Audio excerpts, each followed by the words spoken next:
पुरानी हवेली। इस कहानी के लेखक हैं करण रेड्डी। बिहार का बेगूसराय जिला और उसी में बसा एक छोटा सा गांव बखरी। दिन में ये गांव बिल्कुल आम लगता है, लेकिन रात होते ही यहाँ की एक पुरानी हवेली पूरे इलाके को खामोशी के साथ डर भी सौंप देती है।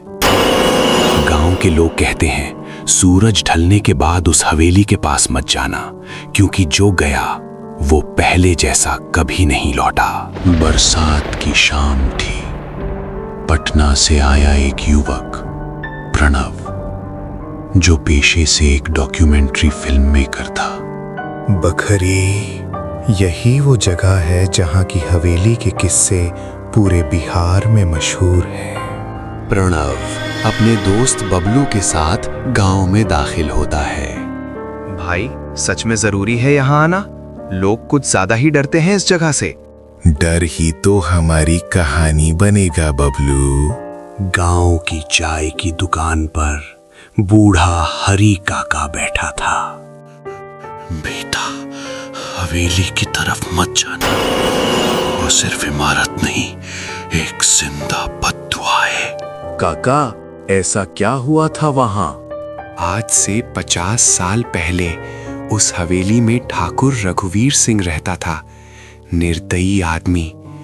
एक रात उसके पूरे परिवार की चीखें सुनाई दी और सुबह हवेली से सिर्फ खून की बदबू आ रही थी। और ठाकुर साहब? लाश भी नहीं मिली, पर उसकी आत्मा आज भी पहरा देती है।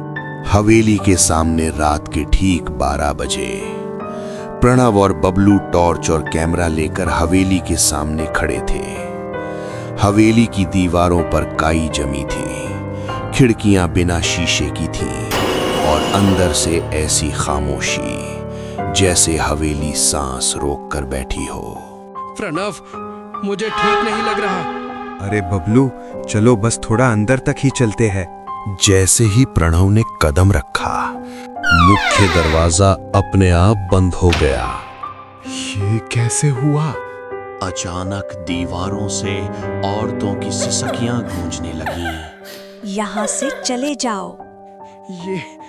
ये रिकॉर्ड हो रहा है। कैमरे की स्क्रीन पर एक पुरानी साड़ी पहने औरत, जिसका चेहरा जला हुआ था, वो आईने के सामने अपने साड़ी को हवा में लहरा रही थी। ठाकुर ने हमें मारा, अब वो तुम्हें भी नहीं छोड़ेगा। ठाकुर की आत्मा। अचानक भारी कदमों की आवाज। धप धप। अंधेरे से एक लंबा साया उभरा। मेरी हवेली में आए हो तो कीमत चुकानी पड़ेगी। दोनों रोते हुए, हमें छोड़ दो, हम चले जाएंगे। जो मेरी सच्चाई जान ले वो बाहर नहीं जाता। तुम अपनी ही हवेली के कैदी हो ठाकुर, तुम्हें मुक्ति नहीं, सजा मिली है। हवेली की दीवारें हिलने लगीं। ठाकुर की चीख और एक तेज रोशनी। सुबह गांव के लोग हवेली के बाहर जमा थे। अंदर कोई था क्या? हवेली के बाहर पड़ा था सिर्फ प्रणव का कैमरा। बबलू कभी नहीं मिला और कैमरे की आखिरी रिकॉर्डिंग में प्रणव की आवाज गूंजती है। अगर कोई ये देख रहा है तो बकरी की हवेली में कभी मत आना। आज भी बकरी की उस पुरानी हवेली से अमावस्या की रात कैमरे की लाल लाइट चमकती दिखती है और कोई फुसफुसाता है। Subscribe to our channel.